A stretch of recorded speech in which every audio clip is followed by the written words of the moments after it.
Hello. Today I'm going to be showing how the purposes of a virtual machine. So now there are multiple purposes. I'm not going to list. I'm only going to list three, but um uh there are many more. So one purpose is servers. So as you can see, I have a Minecraft server. It doesn't have to be Minecraft.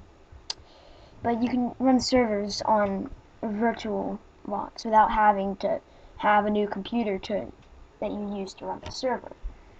Um, so you have multiple starts to start the server. So we have normal start, headless start, and detachable start.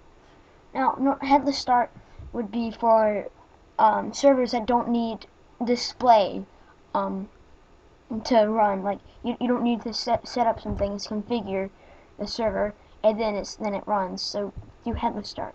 And now headless start headless start you can actually it helps people with bad computers like me.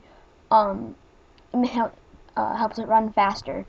So it doesn't have to send information to the display.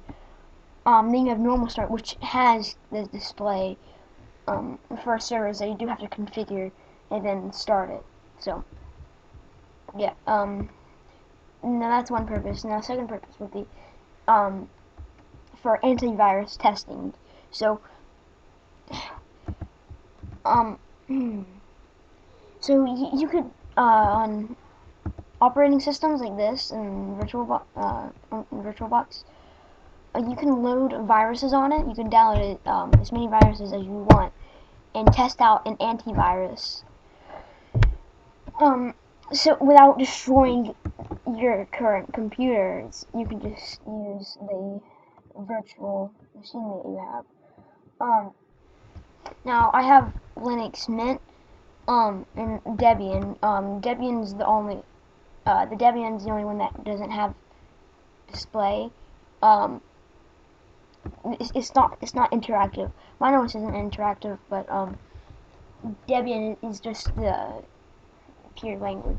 Now, um, Linux Mint, I have display on that, which brings me to my next point, which is